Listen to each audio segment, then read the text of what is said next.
Hope everybody's having a good day. Instagram says is telling my followers that I have started a live video. So let's see how many people they let know that I started a live video. Soul Art New York, what's going on? Good afternoon to you. As y'all coming in, you can shout yourselves out in the comment section. Tell me where you're checking in from. This conversation is going to be, well, y'all, I'll tell y'all in a second. I'll let everybody come in. Come in, check yourselves in. Tell me where you're checking in from. Tell me where you're checking in from location wise. I like to know where everybody's at. I like to know where everybody is coming from when they come into these lives. Coming in, shout yourselves out. Dallas, Texas in the house. I was just in Dallas a couple weeks ago. Shout out to Dallas, Texas. Cost of living in Dallas is way lower than it is in Miami. I can say that. Dallas can go far in Dallas. Shout out to Dallas. All right, but anyway, for those of you who don't know me, my name is Dre Baldwin, former 9-year pro athlete, author of 33 books, done 4 TEDx talks. Create this whole brand called, shout out to Brooklyn. Create this whole brand called Work on Your Game, or what we do here is we take the tools to help athletes get to the top 1% of sports, and we translate those tools over to the business world to help professionals, entrepreneurs especially, perform at a higher level, be more consistent, and make more money. Now today, this conversation is going to be a little bit different than the ones that I normally have when I do my live. Normally when I do my lives, I'm speaking on I take a certain topic and I kind of dive into it. But really what I want to talk about in this live is related to sports directly.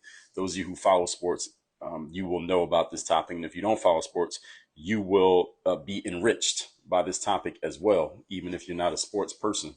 And that was this past week, the Milwaukee Bucks. They lost in the NBA playoffs in the first round to the Miami Heat. And I live in Miami, so it'll be cool that the Miami Heat going to have at least a few more playoff games.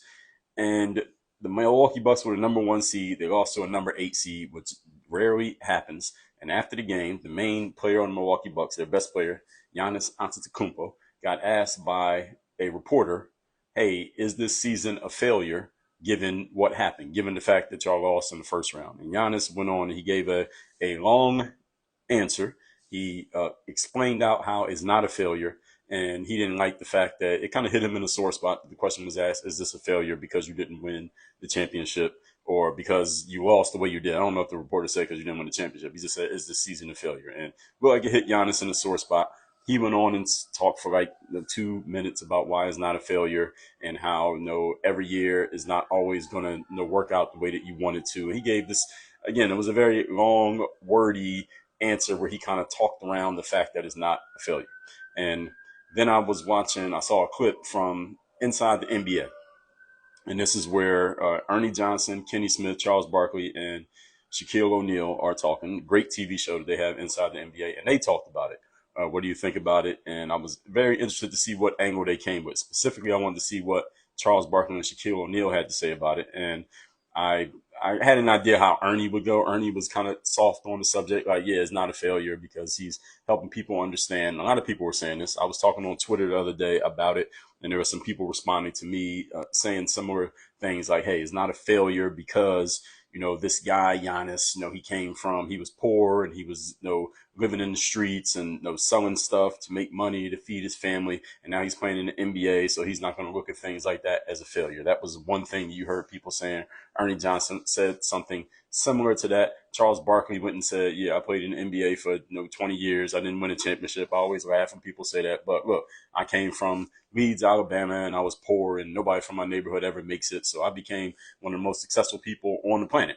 Statistically, which factually that is correct. He is one of the most successful people on the planet. He says, so I'd be damned if anybody's going to tell me that my life is a failure because I didn't win an NBA championship. And Kenny Smith said something similar to that. He said Giannis gave a TED talk on this concept of failure and all this stuff. Shaquille O'Neal was the only person on that panel of 4 individuals who said anything different. And what Shaq said was, look, I come from a military family, because his father was a military guy. And he said, Is it a failure? Yes, it is. He said, I played in the NBA for 20 years. And every year that I didn't win, or whatever number of years, every year I didn't win the championship, it was a failure. Why? Because when I got picked, that number one pick in 1992, it was expected that I was going to be one of the greatest players that ever played, and I'm supposed to dominate and win championships. I won 4 championships. Every year that I didn't win the championship, it was a failure because I came up short and I didn't live up to the expectation that was set upon me, given my abilities and given the expectations that were put on me by me and by other people around me. So yes, it was a failure. Here's my point to this. Now that I've given you the context of this, was this a failure for the Milwaukee Bucks to lose in the first round? First, we're going to talk about the Bucks specifically and basketball specific. And then I'm going to we're going to turn this into a bigger conversation about just the concept of failure and how people are, just the semantics of how people are doing this. This just became a semantics thing is what it really became. But we're going to get into that right here in this video. So first of all, was it a failure for the Milwaukee Bucks to lose in the first round to the Miami Heat? Hell yes, it was a failure. Are you kidding me? I don't know what the hell, well, I do know Giannis said it himself, what his thought process was on not calling it a failure. It was a failure. Like, if I played for the Milwaukee Bucks and they would have asked me after Giannis got done talking, I would have said, listen, Giannis has maybe a little bit different mindset and different way of approaching things. He doesn't come from America. Maybe he just has a different framework in the way that he thinks about things. But this is a failure. We failed. The Milwaukee Bucks won the championship 2 years ago. 2 years ago, they won the championship. Last year, they lost in the second round of the playoffs. To win the championship, you got to win 4 rounds. So they won the championship. They won 4 rounds 2 years ago.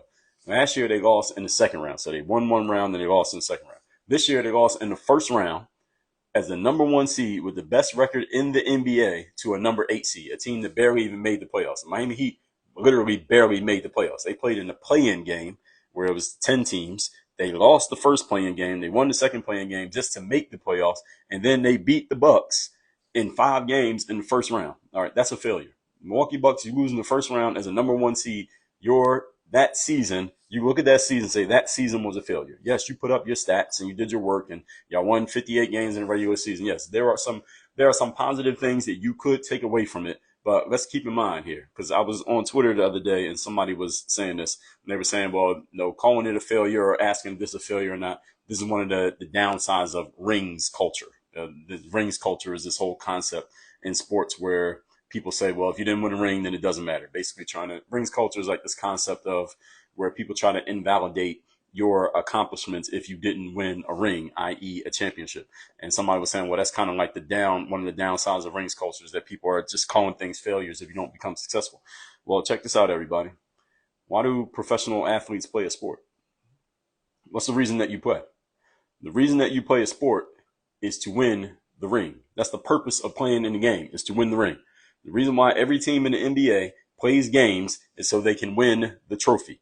All right, one team at the end of the season is going to have the trophy. Everybody else got to go back to the drawing board and figure out what do we need to do? How do we need to adjust? How do we need to change so that we can win the next trophy? That is the goal of playing sports, is to win the trophy. Any athlete who plays an individual sport, like you think something like gymnastics or track or something like that, wrestling, why do you play the sport? You play the sport so that you get your chance to go to the biggest stage, which for them could be like the Olympics or the national championships or whatever it is, the Goodwill Games, the World Championships, and win the medal, right? You want to get on that medal stand. First place, second place, third place. You get one of those medals, then you are immortalized, right? If you get one of the medals in the Olympics or something like that. In team sports, there's a championship, there's a playoffs, then there's a championship. The Milwaukee Bucks lost in the first round. And failure is, I believe, it's relative to expectations. So it's one thing if you look at, let's say take a team like the Miami Heat. Let's say the Miami Heat go and they get crushed by the New York Knicks in the second round of the playoffs this year. And somebody asks Jimmy Butler, is this season a failure?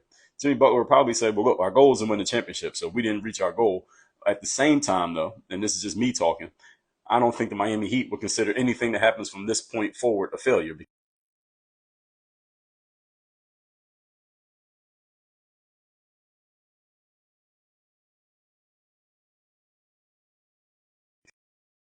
Because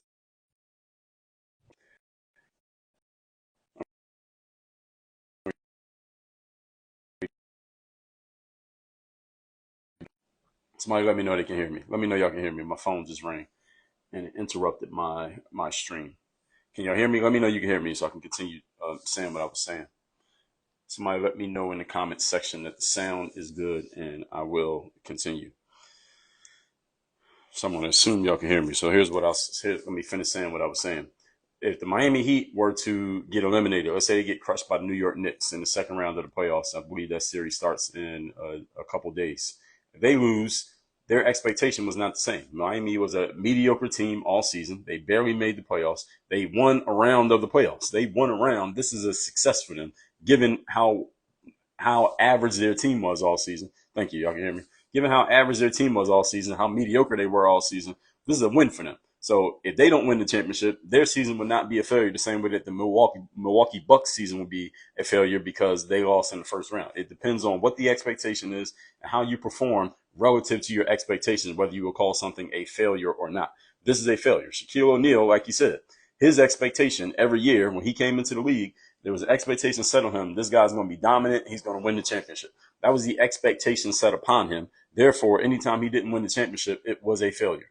And for the Milwaukee Bucks, a team that is a title contender, they have an MVP on their team. They got 3 guys that are probably going to be on an all defensive team. They got this dude, Jimmy Butler, score 100 points on them in 2 games. That's a failure. And they lost, again, they lost in 5 games. Not like it went 7 and it came down to the wire. They lost in 5 games to an 8 seed when this team was expected to win a championship. What's going on? Kiel from North Carolina. This is a failure. Now, let's get out of the basketball conversation. Let's take it to the bigger conversation. All right. And this can be about sports and it's just about society in general. And this is something that I've talked about. I talked about this on my podcast. Let me see if I can find what episode this was that I talked about this, because I want to make sure I explain this right. And I'm going to write an article about this as well. I've written about it a few times already. I'm going to write about it more.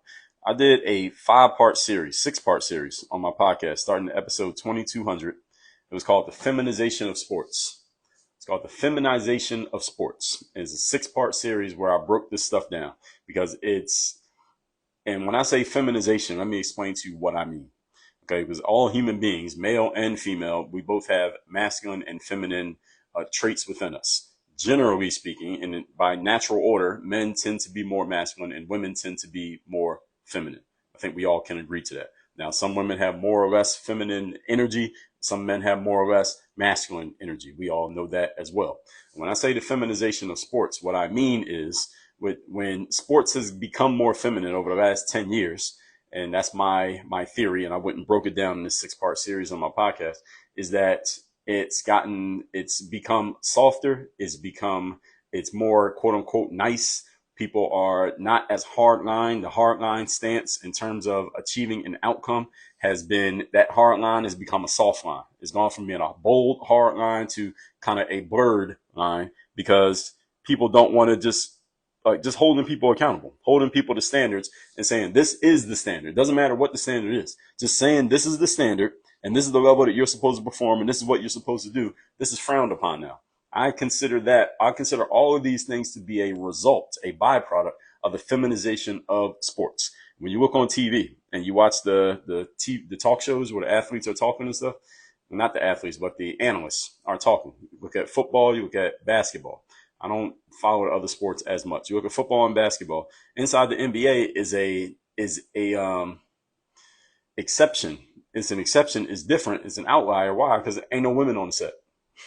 It's just 4 men talking. You watch all the football shows. Now you notice how they all got a woman on them. They all got a woman on the show, and oftentimes the woman ain't adding nothing to the conversation. She's just there to kind of be like the host, the facilitator. Watch First Take on ESPN, where they got the woman sitting there in the middle. She's not adding anything to the conversation. She's not adding anything to the debate. She's just there to kind of be eye candy for people watching on TV. And here's the reason why that matters. Because I'm not saying it's necessarily a wrong thing. You can do what you want. Here's why it matters. And all the men in the room who are listening to me right now, or you're watching this on replay, you can understand this. And the women, as a matter of fact, y'all can understand it too. Here's the point. When men have a conversation and it's just men in the room and there are no women in the room, that's a different conversation than when there are women in the room. Can we all agree? All the men who are listening to this right now, let me know in the comment section if you agree with what I'm saying.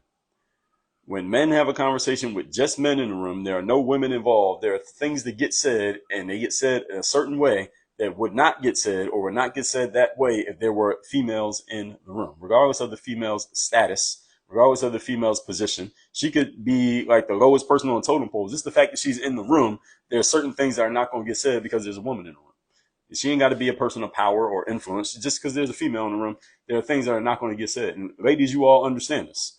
There's certain times that men need to have men conversations. This whole thing about failure, and again, it became this battle of semantics it became this battle of semantics around this concept of failure and people trying to make it into a bigger thing, trying to extrapolate the conversation. The media guy asked Giannis, is this season a failure given what happened? And Giannis goes on his little TED talk about why it's not a failure. And then people were on social media. I saw this. People saying, well, Giannis, he came from being poor and his family didn't have money and he had to do all these things to take care of his family. And now he's successful. He's making money. Nobody could say that he's a failure in life. And Charles Barkley said a similar thing. The question was not, are you a failure as a person? The question was, is this season a failure? That was the question. The question was not, did you fail as a human being? The question is not, are you a failure as an individual? That's not what he asked him. He said, is this season for your team a failure? And the answer is yes, it is. It's a failure. And even Charles Barkley, who I like the fact that Charles Barkley most of the time can keep it real in a certain way, but he even danced around this and played the semantics game. Well, I come from a poor town and nobody from my town ever made it. And I became one of the most successful people in the world. Nobody can say that I'm a failure just because I didn't win an NBA championship. That wasn't the question. That was not the question. The question was this season a failure given how it ended? That's the question. Shaquille O'Neal answered the question in a masculine way. And if you watch that clip on Inside the NBA, it's probably about 10 minutes long.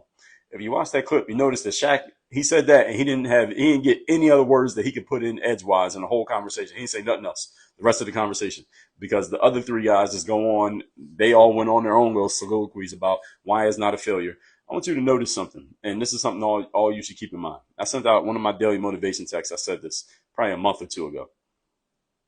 Often, and this is not always the case, but often, the simplest explanation for a situation is usually the most accurate one.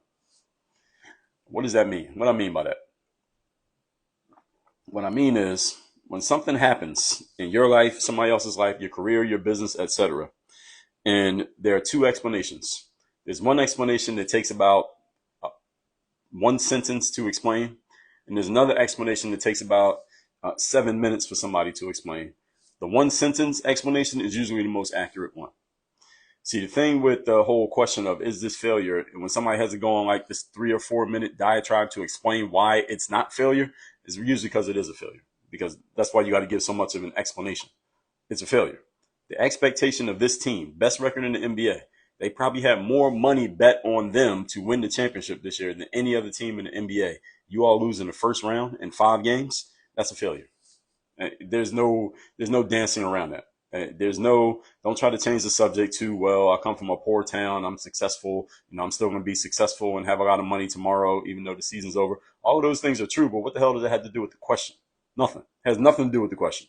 And this is what I mean when I say the feminization of sports, because see, and this is no disrespect to the women who are watching this, but hopefully some of you can accept this and be honest about it.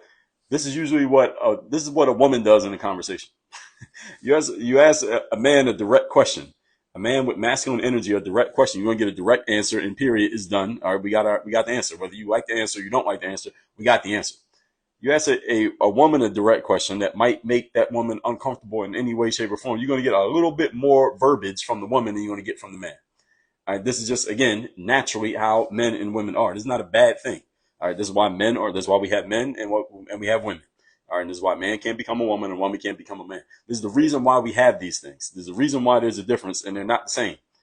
We got two different types of individuals. So these long explanations of why the season is not a failure that Giannis, first of all, himself had to give, then all the sports analysts wanted to jump in and give, and then EJ and Kenny and Charles Barkley want to give as to why this is not a failure. It's a failure. And they're changing the conversation to, well, in life, I'm not a failure because of this, this, and this. And we're not asking about your life. We're asking about this basketball season and the fact that your team came up short, extremely short, relative to the very high expectations that this team had. And there shouldn't be a problem with somebody just outright saying that. I mean, and I think I said this I think it was on Twitter that I said this. If Kobe Bryant was alive today, his team was the number 1 seed. They had the best record in the NBA. They were odds-on favorite to win the championship. And they lost in the first round in 5 games. and you ask Kobe, was this season a failure, Kobe? What would Kobe say? Somebody who's a sports fan, tell me what Kobe would say in the comments. What would Kobe say? If you go back far enough, what would Michael Jordan say? Somebody in the comments, let me know. What would they say? First, number one record in the league, number one seed in your conference. You're the odds-on favorite for your team to win the championship. You're the main guy on your team. Y'all supposed to win the championship. Y'all lose in the first round in 5 games. What would Kobe Bryant say if somebody asked him, is this a failure? If somebody asked Michael Jordan, hey, is this a failure? Soul Art said Kobe would be tight. Now, see, that's the woman's response. And I say that out of love. That's the woman's response. The answer is hell yes. Kobe would say this is a failure. Hell yeah, it's a fucking failure. You lost in the first damn round. What do you mean? Is it a failure? It wouldn't even be a good. You wouldn't have to ask him the question. He would look at you crazy for even asking if it's a failure because you'd be like, of course it's a failure. What the hell you think this is? I only play for one reason, to win championships. Like Kobe said that. You go look at some old Kobe interviews from back in the day. Kobe said that all the time. I play for one reason, is to win as many championships as possible. That's it. I'm not here to say, oh, well, I made a whole bunch of money, or I'm successful, or I got kids at home and I got a beautiful wife and I got this beautiful life. No, the reason that I come to the gym and I come to work every day is to win a championship. We had expectations of a championship here. We lost in the first round. Are you joking? This is a failure. When Kobe Bryant lost in the NBA Finals, when they lost to the Boston Celtics that year, 2008, and they lost to the Celtics in the finals, Kobe would have said that's a failure. They lost in 6 games in the championship round. He would have called that a failure. He probably did call it a failure. And the next 2 years, guess what they did? They won the championship. Michael Jordan and Giannis tried to use the example. Oh, Michael Jordan, he played in the NBA, whatever number of years. Are you saying that every year he didn't win the championship, it was a failure? And this is the kind of that false dichotomy that people go and create. They change the question around in a way to give you this false binary. Okay, so now Michael Jordan, he won 6 championships, but every other season was a failure because he didn't win the championship. I bet if you ask Michael Jordan, he would probably say, yeah, kind of, yeah. You know why? Because his goal was to win the championship. And once Michael Jordan started winning championships, he didn't stop. He just kept winning championships. Now, not counting the years that he was playing on the Wizards, but when he was on the Bulls, when they started winning the title, they never didn't win the title when he played the whole season. The only time they didn't was he played part of a season. It was the year he came back. They lost in the playoffs. And guess what they did? The next 3 years, championship, championship, championship. That was the goal. And there's nothing wrong with just accepting that. This is the problem I have is not that Giannis should have a different opinion. He can have whatever opinion he wants. And any of you or whoever in the media, is just the fact that we've softened the conversations so much. Everything is so soft these days. And I just wrote an article about this. I sent an email out about this earlier this week. Everything is just so soft. Everybody just wants to soften everything. We can't have direct conversations, just call things exactly what they are anymore. We got to make everything more soft and more weak. And again, this is a feminization of conversation. We feminize all these conversations to where people just can't say direct things. And again, the men, you understand, there's a conversation that men have amongst men that we don't have when the women are in the room. And because we got this whole concept of including everybody, everything has to be diverse and we have to include everything. Now we got to have everybody in the room. Therefore, these kind of conversations that we used to have that was a man conversation, now we got more than just men in the room. And now these conversations can't happen anymore because now everybody's watching what they say and nobody wants to actually just call a spade a spade.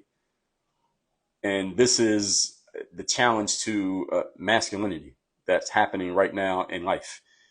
This is the challenge to masculinity right now because nobody wants to have that real conversation. Nobody wants to be direct. Nobody wants to just call things what they are, especially when they're not going the way they're supposed to go. People don't want to be called out and just held to account for what they're supposed to be doing. And this is all a reflection of a lowering and a removal of standards.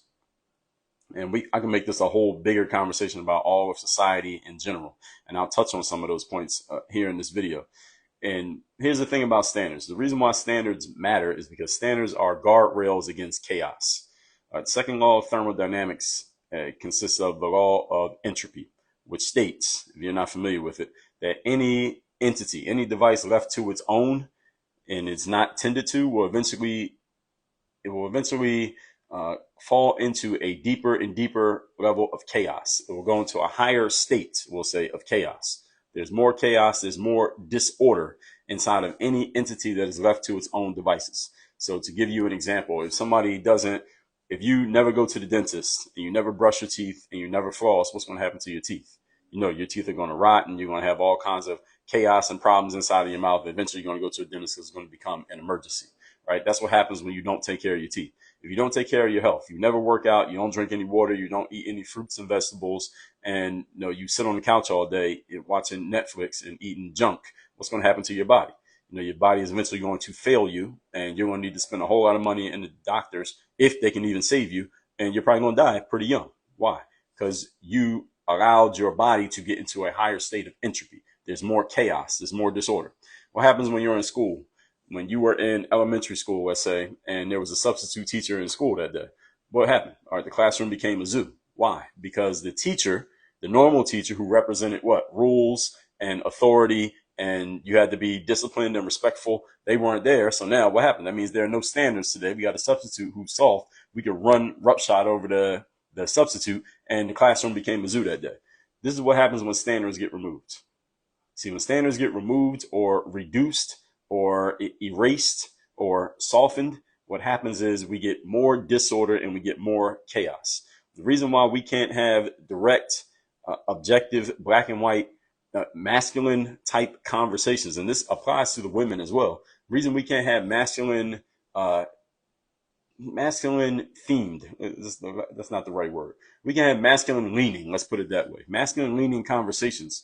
The reason we can't do it is because the standards of what masculinity actually means have been erased. This is how you get a man deciding, no, I'm a woman. And now a man gets convicted of a crime. He says, well, I'm a woman. So now they got to put him in a woman's prison. Right, that actually happens. That happens. Or you get a man who decides he's a woman. He's running around and with a dress on. And now they're bringing him to the school to talk to your kids. To your kids. They ain't talking to my kids. To your kids at schools. And people don't want to say anything. Or a man is 21 years old. He was on the men's swim team. He decides his senior year that he's a woman. He gets on a women's swim team and he beats all the girls and wins all the championships. And nobody's allowed to say anything. That actually did happen at the University of Pennsylvania, an Ivy League school. That's where all the smart people are supposed to go, right? That's where it happened at University of Pennsylvania just last year. If y'all didn't know about it, now you know. Look it up. This is what happens when we remove standards. And everything gets softened. And you get these really smart people. And let me be clear. These are not stupid people who are leading this removal of standards and these feminized conversations that we're having and this play on words that people are doing now. They're changing the words around to things now. So now, back in the days, you used to have, when I got a job when I worked at McDonald's when I was in high school, I got paid minimum wage. What's going on, Just from Brooklyn? I got paid minimum wage, whatever minimum wage was at that time. So it was probably like $5 something, right? Now, there's no such thing as minimum wage. Now, what do they call it? They call it a living wage. A living wage. All right. Why would they call it a living wage? Because when you call it a living wage, it sounds like something that people are entitled to. Well, I'm entitled to be able to live, right? Why would you deny me a living wage? Even though their skill set is no different than the minimum wage people from back in the day when I first started. It's the same thing, but they changed the language of it because now it sounds like you're some kind of barbarian if you are not willing to give people what they consider to be their amount to live. So if minimum wage is like $12, right? But you consider your living wage, the amount that you need to actually live and pay your bills, you need 20. So instead of calling it a minimum wage, say, well, I need a living wage. My living wage is $20. So now somebody with minimum level skills that are worth $12 should make 20 just because you change the language around. See, this play on language, this is not created by stupid people. This is created by very smart people. These people are very intelligent. These are not dummies who are doing this. These are very, very smart people. They know exactly what they're doing. And they change the language around things. This whole conversation with Giannis. Failure. He said, is this season a failure? And Giannis went off and did his whole lecture about why it's not a failure because there are steps in the process. When logically what he said didn't make any sense. Because y'all went from championship to losing the second round to losing in the first round. So these are the steps he's talking about, going backwards. Because that's not progress, that's regress. That's regression, what the Bucks are doing. The last 3 years, they got worse. Every year, they got a worse outcome than they got the year before. That's what they're doing. That's literally what happened. Now, if there was a real journalist in the room, when that guy asked Giannis the question, and somebody would have pushed back on him and said, Yeah, well, y'all did this, then y'all did that, and then y'all did that. And maybe they were intimidated by him. I mean, the guy's 7 feet tall. Who knows? Maybe he was just not in a good space mentally. They just lost in the playoffs, and he knows all the backlash is going to come on him for it. So maybe he wasn't in the space to have that kind of conversation. But if there was a real journalist in the room, this is the journalist's job, is to ask the tough questions. Somebody would have said to him, championship, second round, first round, and you just lost to an 8 seed in 5 games. All right, how are you trying to rationalize this as being okay? This is not progress, dude. This is regress. Again, look at your results. Let's look at the results that are black and white. But he didn't do that. He went and did his little lecture. Definition of failure, folks, is the condition or fact of not achieving the desired end or ends. That's the definition of the word. The condition or fact of not achieving the desired end or ends. Every year in football, one team wins the Super Bowl, right? Every other team failed because the desired end is to win the championship. That's the only reason they got games. The reason they play all the games, the reason they had the playoffs, and the reason they had that big trophy in football is because everybody's trying to win the trophy. In basketball, everybody's trying to win the trophy. In baseball and hockey, everyone's trying to win the trophy. If you don't win the trophy, you did not achieve the desired end. That is failure. That's the definition of the word failure. Here's the problem that people have, and this is what I mean when I say the feminization of things, is that people don't want to just say, well, I failed. We failed to achieve our outcome because people are, again, they're looking at this word failure in different ways. And this is where it becomes a semantics game. So you have people, you may have even very successful people who say, well, I don't recognize failure. I don't recognize failure.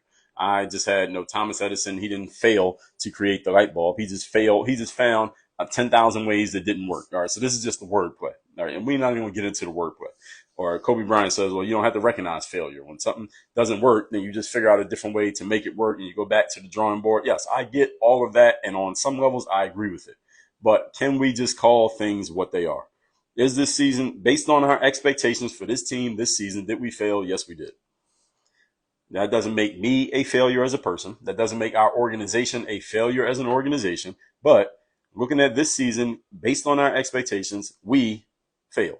And when you own that, and this depends on your mental makeup, your wiring, when you own that this is a failure, that should be the kick in the ass or the slap in the face, whichever one you prefer. Maybe you need both. That will move you to do what you need to do so that the next time around you don't experience this kind of failure again. If you don't want to feel like this again, let's make sure we do the right things that we need to do so that next time around this doesn't happen to us again. If you just accept that this outcome was a failure, just the outcome, not you, not me, not the team, just this outcome was a failure. And you got to get that granular. I know I'm getting very specific here, but you got to get that granular with people these days because nowadays, again, everybody's gotten so good at dancing around stuff with these word games and these semantics and changing words around. And, well, let's not call it a failure because this and that. Like, let's just talk about what we need to talk about. Again, this is what a masculine conversation does. And unfortunately, this feminization of sports has creeped into all the males as well. So now we can't even have these real conversations with men. And this is outside of sports as well. But I just happen to be talking about sports right now. That's why I'm using sports as the backdrop for this conversation. But this whole thing has become feminized. A man can look at a situation and just own it.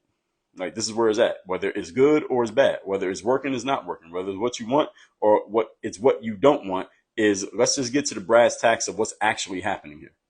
And here's the thing one thing I'll tell you all is that I talk to a lot of people. I have Work on Your Game universities where I do coaching and things like that. And I talk with a lot of different people. Most of them are not front facing like I am. They're not making content or writing books or doing anything like that. They do other things professionally. And a lot of these people say to me, and actually I ask people, and I talk to people who are in my world, and I ask them, like, look, I'm not the only person in the world who talks about topic A, B, C. I talk about topics that I'm not the only one talking about these topics. A lot of time I talk about these things because I hear other people talking about them as well. And I don't like what they're saying. And this video is a particular case in point. I didn't like what I was hearing people say about this subject. That's why I'm talking about it, because I'm like, what are these people talking about? It doesn't even make sense what they're saying. Let me set the record straight, so I'm going to go make my own content. The thing is, when I ask people in my audience, being that I'm not the only person talking about things like mindset or business strategy or putting systems together or accountability or execution. I'm not the only coach out there. I'm not the only one to program. I'm not the only person who's written books. I'm not the only guy who did a TED Talk. Why me? Why come to my world? What are you going to get from me that you're not going to get from anybody else? Being that I'm not the only one talking about this subject. You know what the answer is that I get from people? The main answer I get from people is that, Dre, I like the fact that you keep it real. I like the fact that you talk about things objectively. I like the fact that you can take subjects that a lot of people are afraid to talk about and you actually address them in an objective and a clean way. I like the fact that even if I don't agree with something that you said, I still respect the way that you put your argument together and the way that you lay it out. And the interesting thing is, as I kept hearing that over and over again, I hear that from people all the time, is that I always believe that this is the way people are supposed to talk. This is the way people are supposed to think. This is the way that people are supposed to, is the wrong phrase, but this is the way that an intelligent person looks at things. A critical thinker looks at things. A critical thinker look at a situation and offer criticism of yourself if you're looking at the situation objectively, because nobody's perfect. All right, if I was on the Bucks and we lost in the first round to an 8 seed, I said we failed. This is a failure. This season is a failure. Doesn't mean what happened this season didn't happen. Doesn't mean I didn't score those points. Doesn't mean I didn't have that one good game. Doesn't mean those things didn't happen. But is this season a failure? Yes, it is. It's a failure. And I would stand up in the locker room and tell everybody on the team, this is a failure. So y'all can go ahead and play games and get lecture the press about it and let these other journalists tell y'all how, well, you're a successful person and you make this much money and you helped out your family, so you're not a failure. You can go ahead and rationalize all that bullshit if you want. All right, the bottom line is we came here at the beginning of the season to compete for a championship, but we didn't even get close. We lost in the first round when we were supposed to at least compete, at least make it to the Final Four. We didn't do that. This is a failure. And that would have been it. And if nobody wanted to own that, that's the exact thing that causes people to grow complacent, is the fact that we don't want to own our situations. We try to make things seem better than they are instead of just calling them what they are. And when we make things seem better than they are instead of calling them what they are, what it does is it blunts the sharpness of your knife, of your blade, of your sword. All right, your sword gets sharpened by being run through the ringer, by being tested. But if you keep softening the situation, you look at your situation that is not ideal right now, and you say, well, it's not that bad because we got this and we got that and we got this thing going on and this is going and I got this possibility. See, when you soften things in that way, what it does is it blunts your willingness to go do something to change the circumstance because you made it sound like it was okay, even though it's not okay. But if instead you look at the situation and say, you know what, this is fucked up.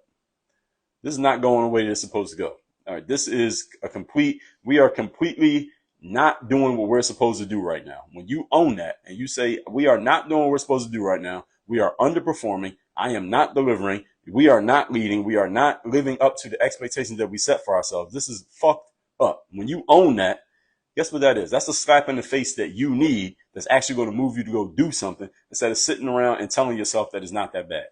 This is the biggest mistake that causes a lot of people to die with all their values still in them, because you get really good, and you got plenty of examples in the world these days of people showing you how you can soften your situation just by talking about it in a different way to make it seem like it's not as urgent as it actually is.